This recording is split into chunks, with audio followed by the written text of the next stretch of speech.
Imagine a force inside your head, silently steering your choices, pushing you towards things you know aren't good for you. It's not some sci-fi plot. It's happening right now, inside your brain. We're going to uncover the hidden mechanism that controls our deepest desires and drives our most impulsive behaviors. This isn't just about feeling good or bad.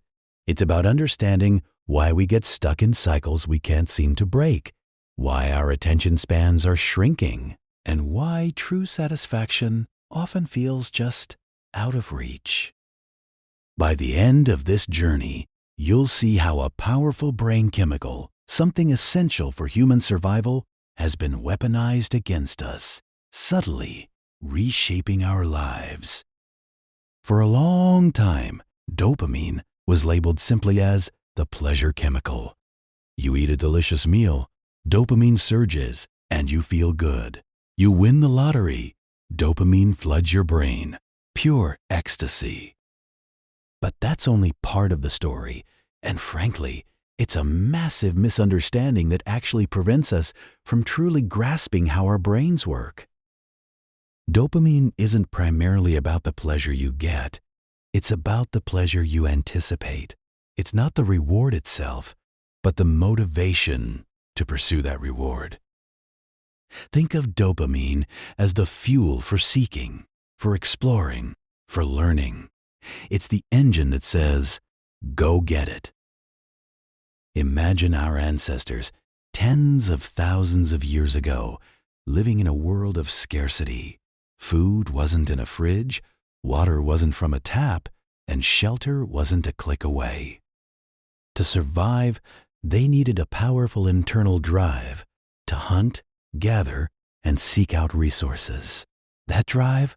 Dopamine.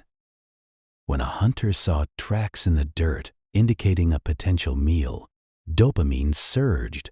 It didn't feel like pleasure in that moment. It felt like urgency, like focus, like motivation. To keep going, to find that animal. When they spotted a water source after days of thirst, the anticipation, the prediction of relief, fired up their dopamine system, propelling them forward. This system is incredibly intelligent. It operates on what scientists call reward prediction error. Here's how it works. If you expect a small reward, but get a huge one, your dopamine system fires off big time, saying, wow, that was better than expected. Here's how it works. If you expect a small reward, but get a huge one, your dopamine system fires off big time, saying, wow, that was better than expected. Remember how you did that. This reinforces the behavior, making you more likely to repeat it. On the flip side, if you expect a big reward and get nothing, your dopamine levels drop, signaling, nope, that wasn't worth it. Don't do that again. It's our brain's sophisticated learning mechanism, constantly updating our internal map of the world to help us find valuable resources and avoid dangers. So, dopamine's true role is to get you off the couch, to explore, to learn, to strive. It's about the chase, the pursuit, the promise of something better. It's not about making you happy. It's about making you act. And that, my friends, is where the trouble begins in our modern world. Our ancient brains, wired for a world of scarce, unpredictable, but genuinely vital rewards, are now operating in a completely different landscape. Today, we're surrounded by an overwhelming abundance of immediate, easily accessible, and often artificially potent stimuli. This is where the hijacking starts. Think about a slot machine. The gambler pulls the lever, and most of the time, they get nothing. But every now and then, ding, ding, ding. A small win. Then, another nothing. Then maybe a slightly bigger win. This isn't random. It's a carefully engineered, variable reward schedule. The unpredictability, the hope of a reward, keeps the dopamine system firing, compelling the gambler to keep pulling that lever endlessly. This is precisely how addiction works. The anticipation of the next hit, the promise of a reward, becomes more powerful than the reward itself. Now, let's look at your smartphone. Is it really that different? Every notification, every new email, every unread message, every social media refresh, it's a mini slot machine. You scroll through an endless feed, mostly seeing mundane stuff, but then, bam, a post that makes you laugh, or gets a lot of likes, or gives you some juicy gossip. That's your digital ding, ding, ding. The variable reward schedule is masterfully built into these platforms. You never know when the next dopamine hit will arrive, so you keep checking, keep scrolling, endlessly. Apps are designed this way intentionally. Their goal is engagement, and dopamine is their most potent tool. They track your habits, learn what keeps you hooked, and then fine-tune their algorithms to feed you exactly what will trigger that seeking behavior again and again. Video games are another prime example. They're filled with progress bars, experience points, loot boxes, daily rewards, and streaks. You complete a quest, dopamine hits. You open a loot box not knowing what you'll get, dopamine surges. You log in for 7 straight days to get a bonus. Dopamine reinforces consistency. These aren't just fun mechanics. They're sophisticated psychological tools designed to keep you playing, often for hours on end, blurring the line between recreation and compulsion. And it's not just screens. Consider ultra-processed foods. Our natural reward system evolved to appreciate foods with a balance of fats, sugars, and salts found in nature. But modern food science has engineered products that deliver these elements in unnaturally potent combinations. A potato chip or a candy bar provides a massive, immediate dopamine surge that bypasses our natural satiety signals. Our brain says, "More. That was amazing," even when our stomach is full. We're literally wired to overconsume these foods because they exploit our dopamine pathways so efficiently. The food industry spends billions researching how to maximize these bliss points. From gambling and pornography to excessive online shopping, the pattern is the same. These activities offer easily accessible, highly potent, and often unpredictable rewards that continuously stimulate our brain's seeking system. Our ancient biological wiring, designed to ensure survival in a tough world, is now being exploited by a world of infinite artificial stimulation. So, what happens when our dopamine system is constantly bombarded with these super stimuli? Our brains are incredibly adaptable, but this adaptability can work against us. When dopamine receptors are constantly overstimulated, the brain starts to protect itself by becoming less sensitive to dopamine. It's like turning down the volume on a speaker that's always blasting. This is called desensitization. What this means for you is that you now need more and more stimulation to get the same hit, the same feeling of reward or satisfaction that you once got from less. This is the core mechanism of addiction. The joy you once got from a simple social media post might now require something viral, something shocking, something extreme. The satisfaction you got from a healthy home-cooked meal now pales in comparison to the engineered hyperpalatability of fast food. This isn't just an inconvenience, it's a pervasive sense of chronic dissatisfaction. everyday activities, the things that once brought quiet joy or a sense of accomplishment, reading a book, going for a walk, having a simple conversation, working on a challenging project, now feel bland, boring, or unengaging. Why? Because your dopamine system is constantly comparing them to the intense, immediate gratification it's become accustomed to. It's like trying to enjoy a folk concert when you're used to attending stadium rock shows every night. One of the most noticeable casualties of this constant stimulation is our attention span. Our brains are increasingly wired for novelty and immediate gratification. If something isn't instantly engaging, if it requires sustained effort or delayed reward, our dopamine desensitized brains quickly lose interest. This isn't a moral failing, it's a neurochemical reality. We find ourselves constantly checking our phones, switching tabs, unable to sit still or focus on a single task for long periods. The very act of focusing becomes a struggle because our seeking system is always nudging us towards the next potential ding. This creates a vicious cycle.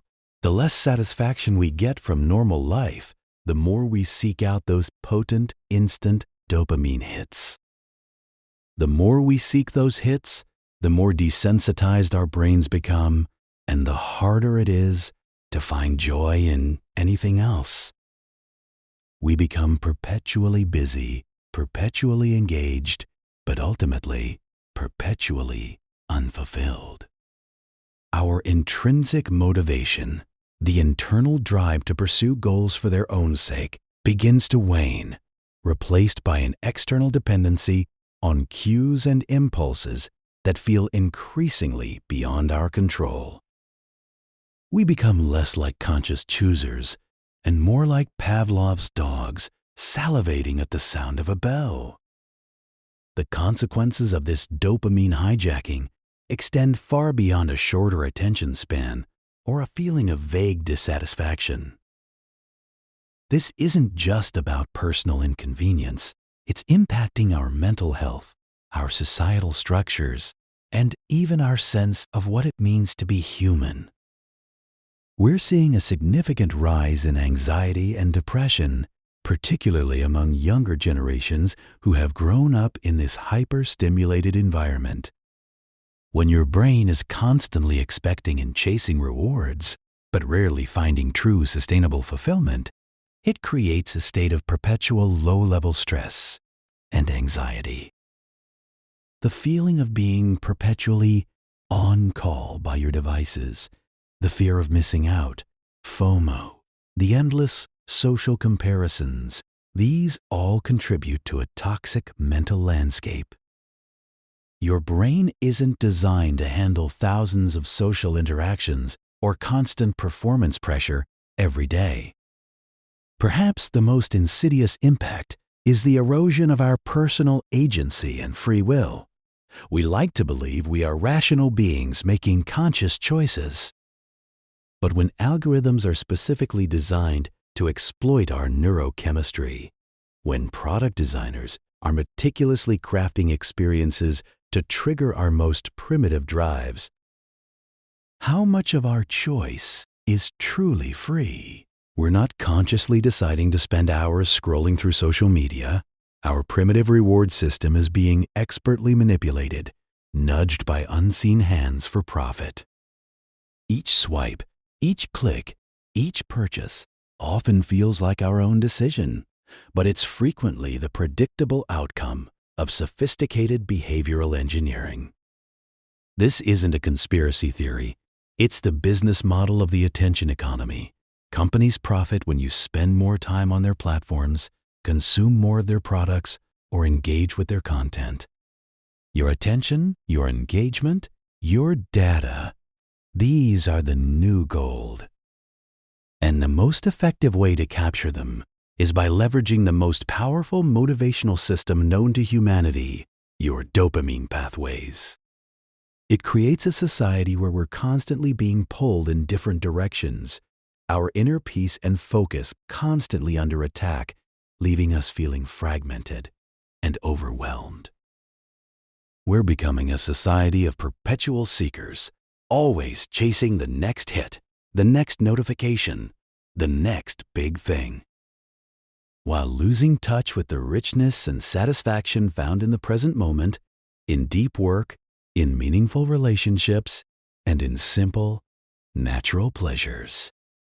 We are perpetually busy but unfulfilled, connected yet isolated, informed yet often misinformed, all because our fundamental drive system has been subtly co-opted.